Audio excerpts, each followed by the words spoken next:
क्या आपने कभी सोचा है कि अचानक हंसते खेलते और धन धान्य से भरे परिवार में रातों रात भयंकर बर्बादी क्यों आ जाती है? क्या मरे हुए इंसान की कोई भी चीज इस्तेमाल करने से सच में किसी जीवित इंसान के घर का सर्वनाश हो सकता है? आखिर घर की औरतों की वह कौन सी एक छोटी सी अनजानी गलती है जो पूरे घर को जीते जी भयंकर श्मशान में बदल देती है? क्या आपने कभी इस बात पर गौर किया है कि आपके घर में अचानक बीमारियां, क्लेश और कंगाली क्यों डेरा डाल लेती हैं? आज की यह प्राचीन पौराणिक कथा आपके रोंगटे खड़े कर देगी और आपके जीवन के कई गहरे रहस्य खोल देगी। इसीलिए इस ज्ञानवर्धक और रहस्यमयी वीडियो को बिना स्किप किए अंत तक जरूर देखें। प्राचीन काल की बात है जब तीनों लोकों के स्वामी भगवान श्री कृष्ण द्वारका नगरी में अपने अत्यंत भव्य और दिव्य महल में विश्राम कर रहे थे। उस समय सृष्टि के कल्याण की कामना करने वाले देवर्षि नारद अपने हाथों में अपनी वीणा लिए वहां पधारे। नारद जी के मुख पर नारायण नारायण का जाप तो था, लेकिन उनकी आंखों में एक गहरी चिंता और दुख के बादल साफ दिखाई दे रहे थे। देवर्षि की यह मलिन अवस्था देखकर अंतर्यामी श्री कृष्ण मन ही मन मुस्कुराने लगे। श्री कृष्ण ने अत्यंत मधुर स्वर में कहा, आइए देवर्षि, आपका स्वागत है। परंतु आज आपके मुखमंडल पर यह कैसी मलिनता है? आपके मन में कौन सा ऐसा दारुण प्रश्न उठ रहा है जिसने आपकी चिर शांति को भंग कर दिया है? नारद जी ने हाथ जोड़कर अत्यंत विनम्र स्वर में साष्टांग प्रणाम किया और बोले, हे प्रभु, हे दीनानाथ, आप तो सर्वज्ञाता हैं, आपसे भला क्या छिपा है। मैं अभी अभी मृत्युलोक यानी पृथ्वी का भ्रमण करके आ रहा हूं और वहां के लोगों का भयंकर दुख अब मुझसे और देखा नहीं जाता। नारद जी ने गहरी सांस लेते हुए अपनी बात आगे बढ़ाई। हे माधव, मैंने देखा कि कई परिवार जो कल तक बहुत सुखी थे, जिनके घरों में स्वर्ण की चमक थी, आज वे दाने दाने को मोहताज हो गए हैं। उनके घरों में केवल चीख पुकार और विलाप गूंज रहा है। हे नारायण, मुझे यह रहस्य समझ नहीं आता कि आखिर खुशहाल और भगवान की भक्ति करने वाले परिवारों को अचानक किसकी काली नजर लग जाती है। क्यों एक हंसता खेलता परिवार रातों रात मृत्यु के कगार पर पहुंच जाता है? श्री कृष्ण ने देवर्षि की बात सुनकर एक गहरी सांस ली और उनके दिव्य चेहरे पर एक अत्यंत गंभीर और रहस्यमयी भाव आ गया। उन्होंने कहा, हे नारद, यह संसार कर्मों का खेल है। मनुष्य के जीवन में अचानक आने वाला दुख केवल भाग्य का लिखा नहीं होता, बल्कि वह उसके अपने कर्मों और घर की आदतों का भयंकर परिणाम होता है। मनुष्य अनजाने में कुछ ऐसे भयंकर पाप कर बैठता है जिसकी सजा उसकी आने वाली पीढ़ियों तक को भुगतनी पड़ती है। भगवान ने कहा, आज मैं तुम्हें मृत्युलोक की एक ऐसी अत्यंत गुप्त और रहस्यमयी कथा सुनाता हूं जो हर मनुष्य के लिए जानना अत्यंत आवश्यक है। नारद जी अत्यंत ध्यान और उत्सुकता से सुनने लगे। श्री कृष्ण ने कहा, यह कथा एक ऐसे विद्वान ब्राह्मण परिवार की है जिसने गरीबी, अज्ञानता और लालच के वशीभूत होकर मरे हुए लोगों की 5 वर्जित चीजें उठा ली थीं। उन 5 चीजों ने उस घर को नर्क से भी बदतर बना दिया था। यह सुनकर नारद जी आश्चर्यचकित हो गए, क्योंकि शास्त्रों में मरे हुए लोगों का सामान तो सर्वथा वर्जित और अशुभ माना जाता है। श्री कृष्ण ने अपनी मधुर और ज्ञानपूर्ण वाणी में उस रोंगटे खड़े कर देने वाली प्राचीन कथा का आरंभ किया। बहुत समय पहले की बात है। धर्मपुर नाम के एक अत्यंत सुंदर और समृद्ध गांव में देवदत्त नाम का एक महान विद्वान ब्राह्मण रहता था। देवदत्त बहुत ही ज्ञानी, वेदों का ज्ञाता था और नित्य भगवान की पूजा पाठ करके अपने परिवार का भरण पोषण बहुत ही आनंद से करता था। देवदत्त की पत्नी का नाम सुमति था, जो शुरुआत में बहुत ही धर्म कर्म वाली स्त्री थी।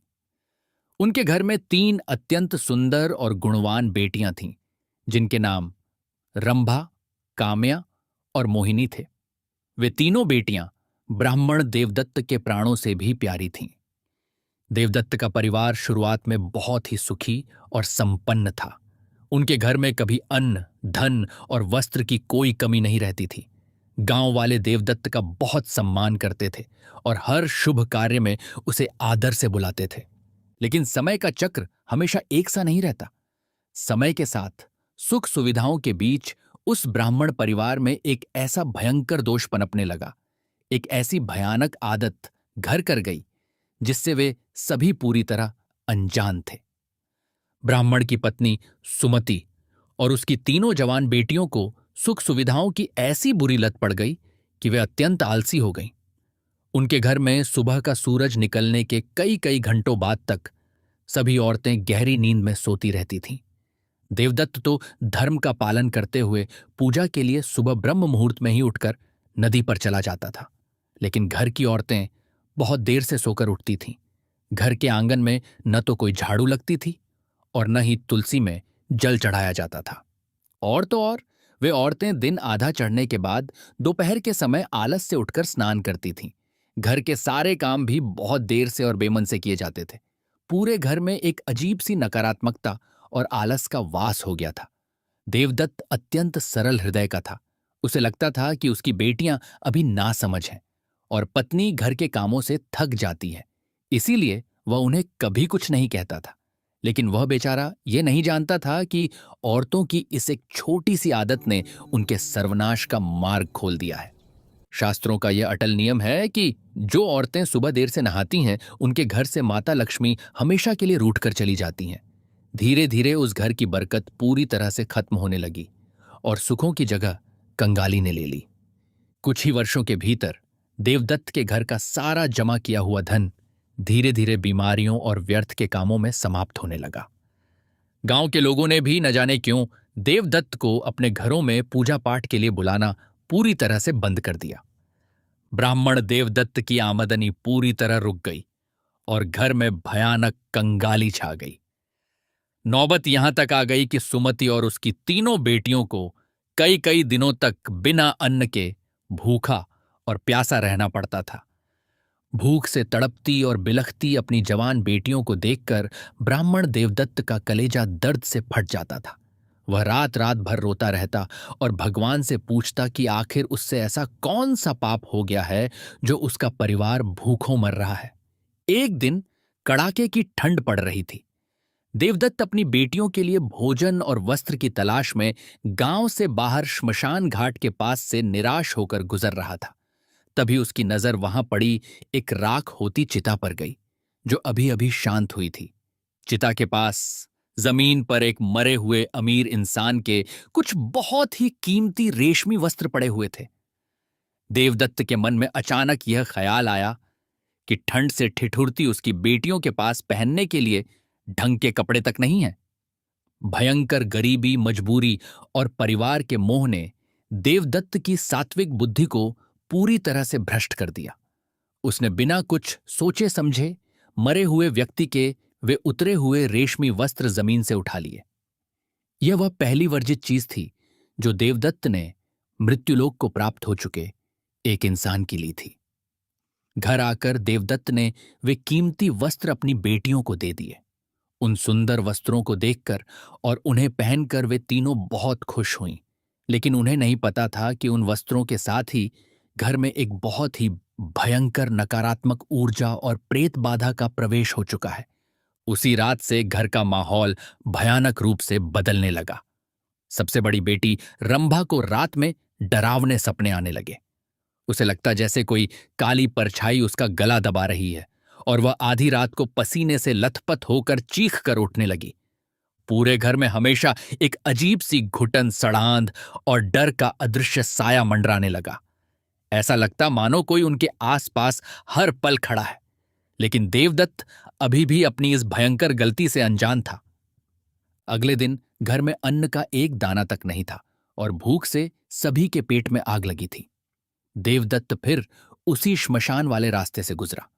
वहां उसने देखा कि चिता की राख के पास किसी मृत व्यक्ति का एक बहुत ही कीमती सोने का आभूषण गिरा हुआ है।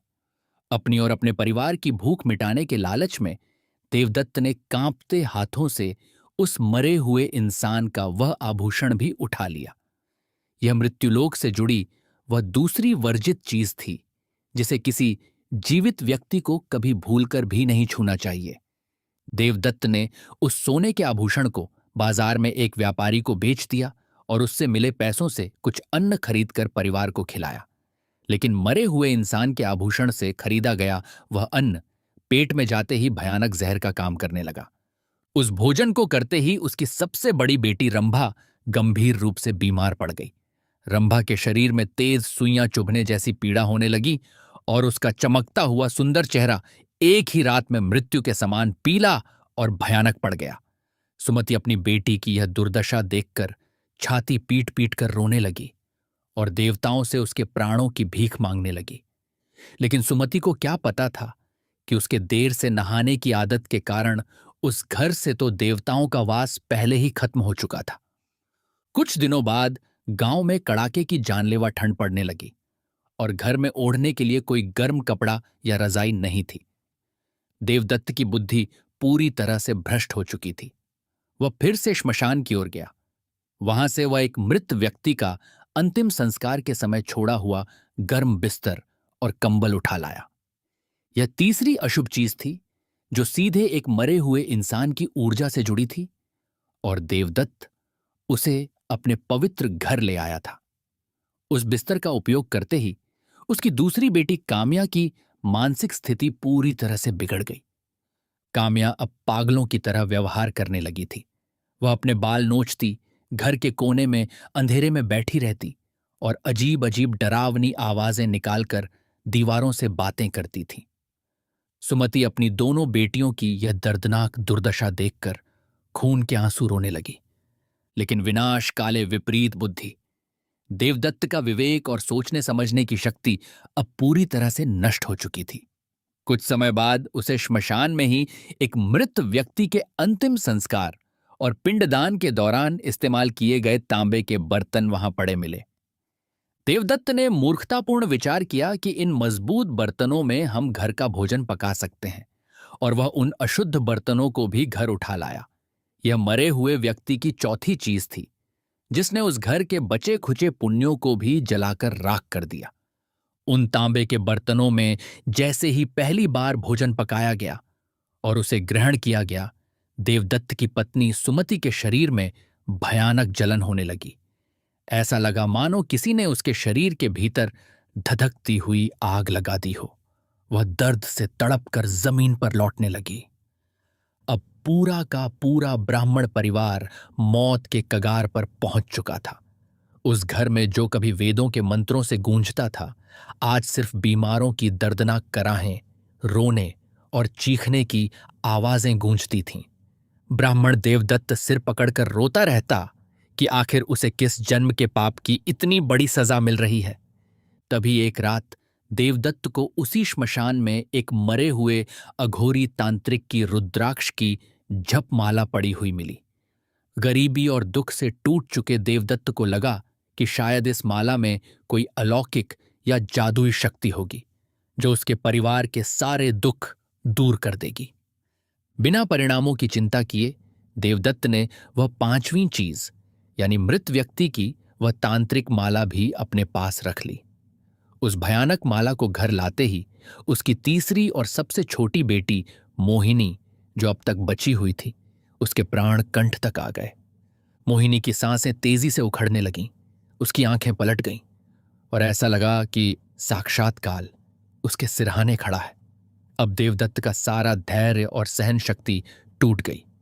वह अपने घर के आंगन में गिर पड़ा और जोर जोर से रोते हुए भगवान श्री हरिविष्णु को पुकारने लगा। हे नारायण, हे कृपानिधान, हे भक्तवत्सल, मेरे परिवार की रक्षा करो। देवदत्त फूट फूट कर बच्चों की तरह रोने लगा। मुझसे ऐसा कौन सा महाअपराध हो गया है प्रभु, जो मेरा हंसता खेलता परिवार इस तरह तड़प तड़प कर तिल तिल नष्ट हो रहा है। मेरी बेटियों को बचा लो भगवान। यह बताते हुए श्री कृष्ण की आंखें भी करुणा से भर आईं। उन्होंने नारद जी से कहा, हे नारद, जब कोई भक्त अत्यंत पीड़ा में अपने अहंकार को त्याग कर सच्चे मन से मुझे पुकारता है, तो मैं किसी भी लोक में क्यों न हूं, मैं रुक नहीं पाता। भगवान श्री कृष्ण तुरंत मृत्युलोक पहुंचे और उन्होंने एक अत्यंत तेजवान वृद्ध सन्यासी का रूप धारण किया। उनके हाथ में एक कमंडल था और मुख पर ब्रह्मांड का तेज। वे सीधे देवदत्त के टूटे फूटे घर के द्वार पर प्रकट हुए। सन्यासी रूप में भगवान ने अपनी गरजती हुई आवाज में देवदत्त से कहा, हे मूर्ख ब्राह्मण, तू अपने ही बुने हुए पापों के जाल में फंसकर मगरमच्छ के आंसू रो रहा है। तूने अज्ञानता और थोड़े से लालच के कारण मृत्युलोक के सबसे कठोर नियम तोड़ दिए हैं। देवदत्त उस सन्यासी के तेज को देखकर कांपने लगा। वह उनके चरणों में गिर पड़ा और आंसुओं से उनके चरण धोते हुए बोला, हे महात्मन, मुझ पर कृपा करें, मेरा मार्गदर्शन करें। मेरे घर में यह विपत्ति क्यों आई और मेरी बेकसूर बेटियां मौत के मुंह में क्यों जा रही हैं? सन्यासी ने अत्यंत क्रोधित स्वर में कहा, तेरी इस भयानक बर्बादी का मुख्य कारण वे 5 चीजें हैं जो तूने लालच में आकर मरे हुए लोगों की उठाई हैं। याद रख, किसी भी मृत व्यक्ति के इस्तेमाल किए हुए कपड़े, उसके आभूषण, उसका बिस्तर, उसके बर्तन और उसकी झपमाला जीवित इंसान को कभी नहीं लेनी चाहिए। जब कोई मनुष्य मरता है तो उसकी आत्मा का सबसे अधिक मोह अपनी इन्हीं 5 चीजों से जुड़ा होता है। सन्यासी ने सृष्टि का रहस्य खोलते हुए कहा, इन चीजों पर मृत्यु के तुरंत बाद भयंकर प्रेत, पिशाच और नकारात्मक शक्तियों का वास हो जाता है। जो जीवित इंसान इन्हें घर लाता है, वह अपने घर को जीते जी नर्क और श्मशान बना देता है। यह सुनकर देवदत्त भय से थर थर कांपने लगा। उसने हाथ जोड़कर कहा, हे स्वामी, मैं मानता हूं कि मुझसे महापाप हुआ, लेकिन मैंने तो यह सब भयंकर गरीबी और भूख के कारण किया। आप अंतर्यामी हैं, मुझे यह बताएं कि मेरे घर में अचानक इतनी गरीबी और दरिद्रता आई ही क्यों, जबकि मैं तो नित्य नियम से भगवान की पूजा करता था। अब सन्यासी के चेहरे पर एक कठोर और गंभीर भाव आ गया। उन्होंने घर के आंगन में खड़ी सुमति और उसकी बेटियों की ओर देखा और उस घर की सबसे गहरी सच्चाई उजागर की।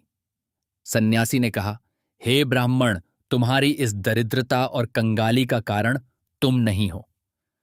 तुम्हारे घर की बर्बादी का असली कारण तुम्हारे घर की औरतें और तुम्हारी यह 3 बेटियां हैं। सन्यासी के ये शब्द सुनकर देवदत्त हैरान रह गया। सन्यासी ने आगे कहा, यह ब्रह्मांड ऊर्जा के नियमों पर चलता है। जिस घर की औरतें सूर्योदय होने के बाद तक, दिन चढ़ने तक बिस्तर पर पड़ी सोती रहती हैं, उस घर से देवता और पितृ दोनों हमेशा हमेशा के लिए प्रस्थान कर जाते हैं। लेकिन इससे भी बड़ा और भयंकर पाप यह है कि तुम्हारी पत्नी और बेटियां दिन आधा चढ़ने के बाद दोपहर में बहुत देर से स्नान करती हैं। सन्यासी की आवाज पूरे घर की दीवारों से टकराकर गूंजने लगी। यह संसार का वह सबसे बड़ा रहस्य है जिसे हर मनुष्य और हर स्त्री को जानना चाहिए।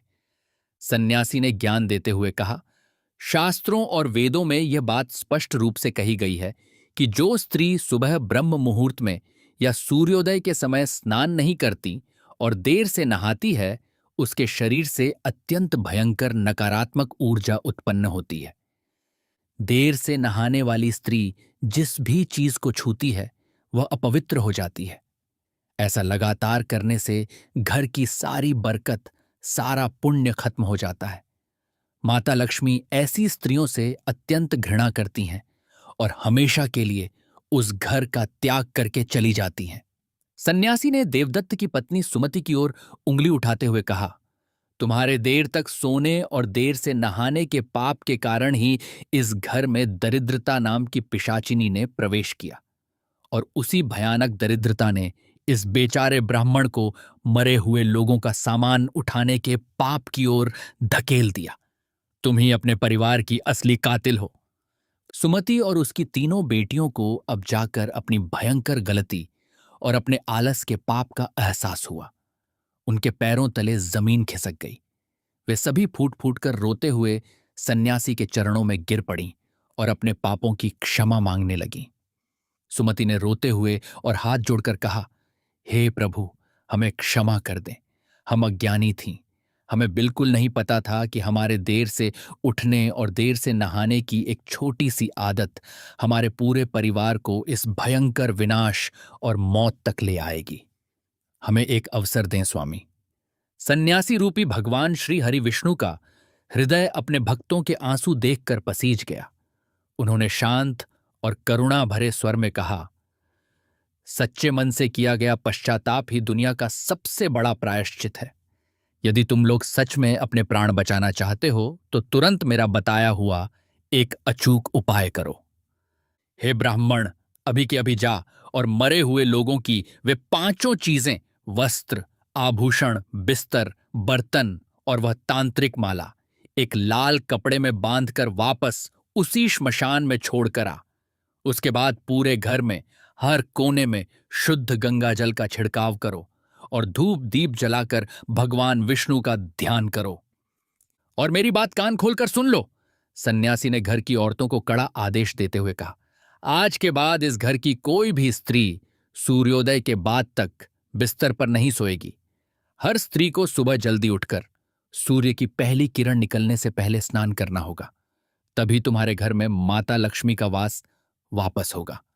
देवदत्त ने बिना एक क्षण की देरी किए तुरंत उन पांचों अशुभ और श्रापित चीजों को एक गठरी में बांधा और नंगे पैर भागता हुआ श्मशान की ओर गया।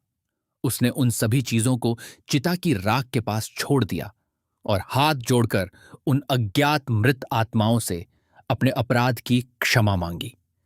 जब वह वापस घर लौटा तो सुमति और उसकी तीनों बेटियों ने मिलकर पूरे घर को गंगाजल से धोकर पवित्र किया। उन्होंने घर के मंदिर में दीप जलाया और संकल्प लिया कि वे अब जीवन में कभी भी देर तक नहीं सोएंगी और हमेशा भोर में ही अपना स्नान पूर्ण करेंगी।